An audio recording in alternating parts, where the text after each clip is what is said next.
Welcome to another episode of the Personal Brand Blueprint podcast. I'm Dave Polykoff, founder of Zenpost.com, which is your personal brand blueprint, giving business pros like you the tools, templates, and tactics to attract, convince, and convert your dream clients online. Again, check out Zenpost.com to learn more about how you can launch, grow, and monetize your personal brand today. On today's episode, we have Christian Espinosa, the founder of Blue Goat Cyber. Today, we're going to learn about how Christian has used the power of personal branding to grow his business and career. So, Christian, welcome to the show. Thanks, Dave. Thanks for having me on. Absolutely. So, this is the number one question I love asking at the top of every episode, and it's one that we get asked every time we go to a trade show, every time we're out shaking hands and meeting new people. But what is it that you do?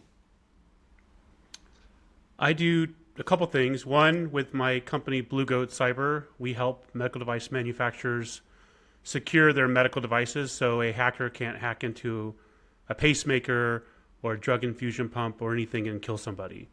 So that's what I do on that front. And then the common theme for everything else I do, my books, my podcast, my course I have, my personal brand, is really about self-leadership, becoming a better version of yourself, and evolving as a human being, essentially. Yeah, well, I love that concept because that's in personal branding. I think there's a lot of self-exploration, if you will, a lot of self-awareness that needs to happen in order for us to kind of understand who we are, what we should be talking about, what makes us valuable. So what are some of the, I guess, benefits of that kind of emotional intelligence and self-leadership that you've talked about? What are some of the benefits that you've seen in your career with that? I think the benefits are unlimited. I started on this journey. Part of it, my first book, is from my first cybersecurity company. I had a lot of problems in the company, and all the problems were because my staff didn't have the emotional intelligence. They had technical skills, which I believe have a finite shelf life, versus emotional intelligence, which has an infinite shelf life. So when I say unlimited, they will help you in all aspects of your life. You have to deal with people in your life, in your relationship, your parents, your siblings, your children, the random people you meet for work.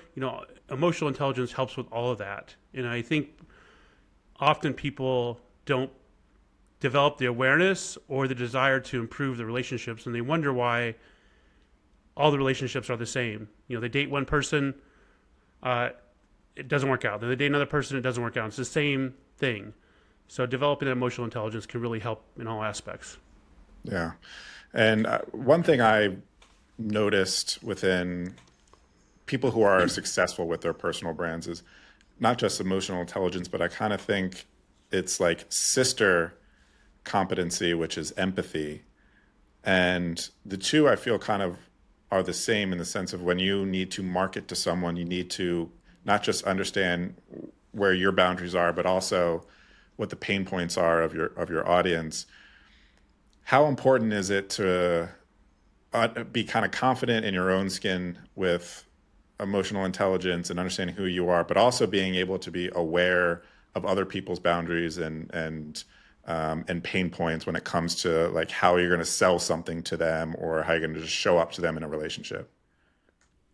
I think it's extremely important to put yourself in somebody else's shoes the best you can and view the world through their lens. We often just view the world through our lens and project on other people and expect other people to view the world the same way we do, and that rarely works. So if there's a way to put ourselves in their shoes, look at their model of the world, and figure out what the pain points are for them. A lot of pain points are not just solving a problem. Sometimes it's an emotional pain point, and solving the problem will help that emotional pain point. So we have to look at it through that lens to be successful. And so speaking of success, you have your successful company, the Blue Goat Cyber, and you're the founder of that. So obviously, like, you've put in the time and energy into building out a team. How have you been able to use emotional intelligence to kind of build a team that is willing to show up for you guys every day and put in their best effort? Well, I use emotional intelligence every day. I'm still a work in progress. I haven't mastered everything. I look at which team members, what skills I need, what their motivations are, the world through their lens, to see how they would fit on my team.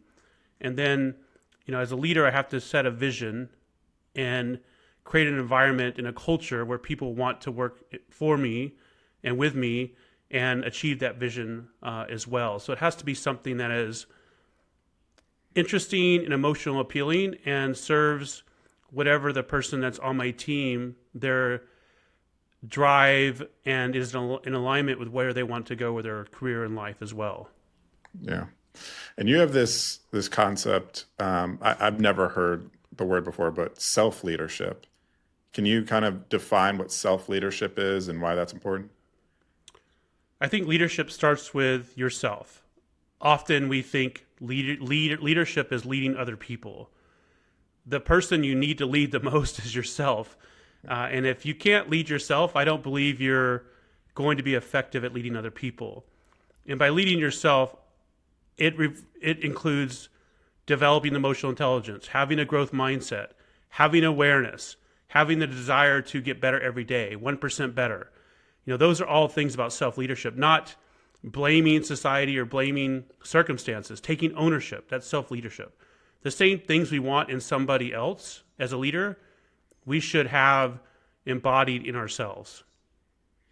I know for a lot of our listeners, they're solopreneurs, coaches, consultants, solo founders, running one-person businesses. And it can be difficult to find the motivation when you don't necessarily have a boss over your shoulder kind of pushing you every day to be that leader. You really need to find some kind of like internal strength there and be your own cheerleader.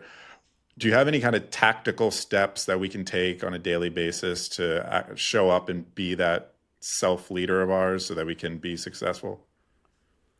I think we have to understand why we're doing what we're doing and what you feel like your purpose is. There's an exercise called the 7 levels deep exercise, which you basically ask why 7 times about what you're doing and why you're doing it to get to the root.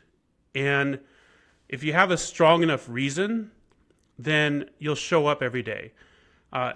If you constantly struggle with motivation and discipline as a solopreneur, then maybe what you're doing, you're not really passionate enough about it. You're doing it for the wrong reasons, in my opinion.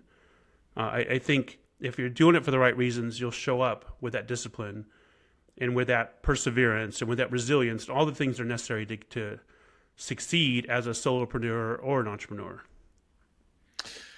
One of the problems, we'll say, we'll label it as a problem, is for multi-passionate people, is that we like to have our hands in a lot of different cookie jars. And I know, you're an entrepreneur, you've got your cyber company, you've also got a book, you've got a course, you have multi-passionate elements to you as well. How have you been able to kind of hone your focus and find the things that you want to make sure, okay, I'm going to focus on my cyber company today, or I'm going to be writing my book today? What are some tactics that we can take in order to be kind of focused and motivated and make sure we don't spread ourselves too thin? Yeah, so I've been guilty of spreading myself way too thin. I have a lot of passions. Like you said, I like to climb mountains. I like to do Ironman triathlon. I like to hike, like to start businesses and do real estate and do cybersecurity and do talks and everything. So what I've realized over the years, and this is from experience, when I try to do all those things at once, I didn't move very quickly in any direction. It was like the slow movement. So now what I've been doing is saying, what is the most important thing right now? What is the biggest domino? Like if I can take care of this thing, then it will knock everything else down and allow me to have more time for other things. And right now, I've decided it's my cybersecurity business. So that is my focus, 100% of my focus. And when I grow that to a certain level and can step away and have other people run it, then I can do some of those other things that I'm passionate about as well.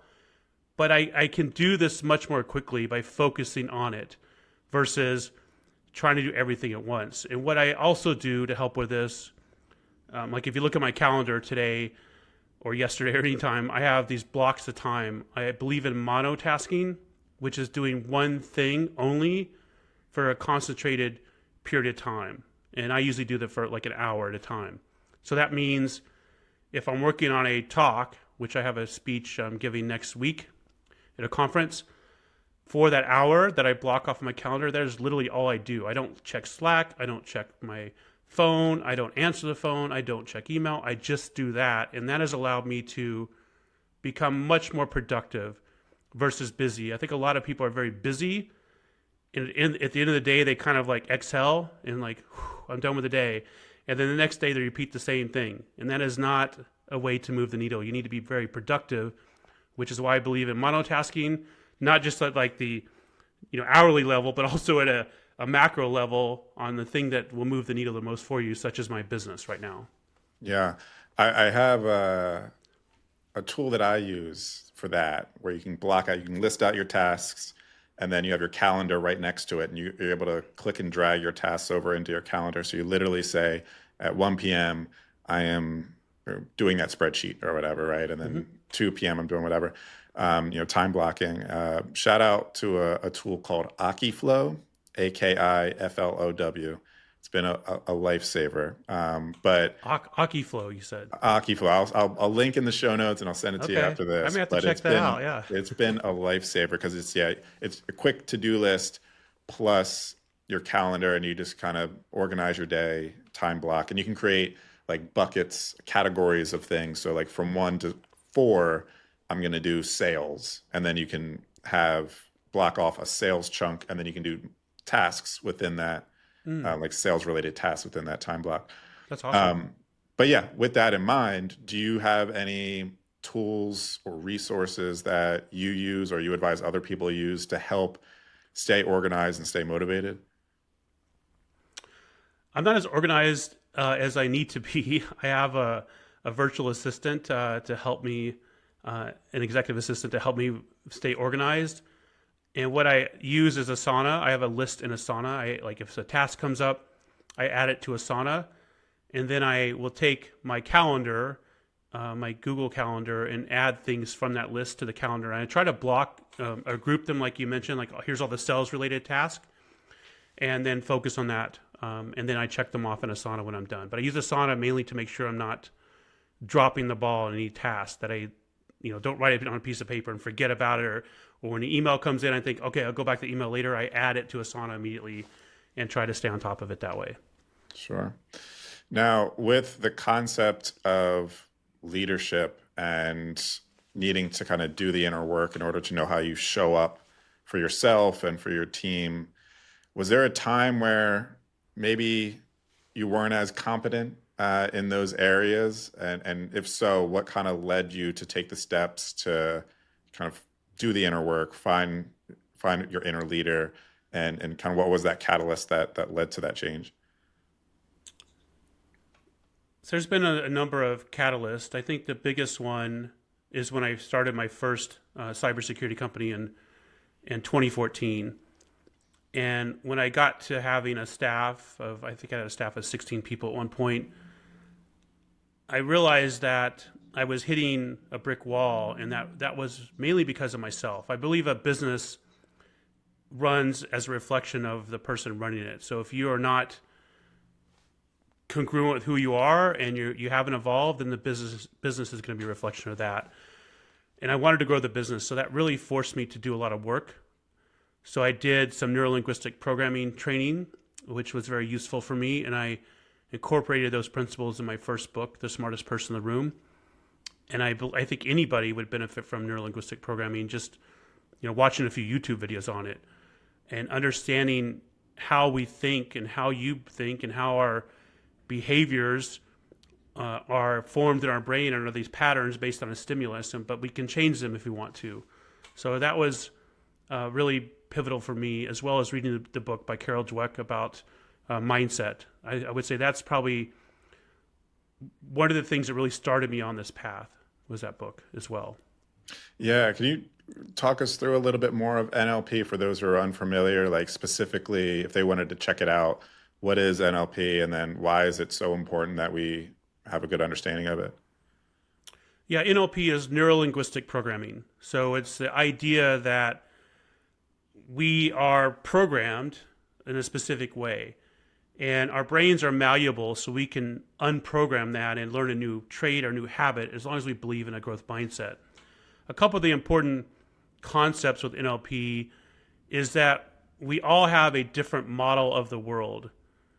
So as I'm talking to you, Dave, you view the world a specific way, and that way is different than me. So if I have that awareness and I can understand a little bit where you're coming from, then I can become a much better communicator. And also from a self-awareness perspective, one of the things that I struggle with is I'm very driven. I'm very like entrepreneurs. I'm very risk, I take a lot of risk.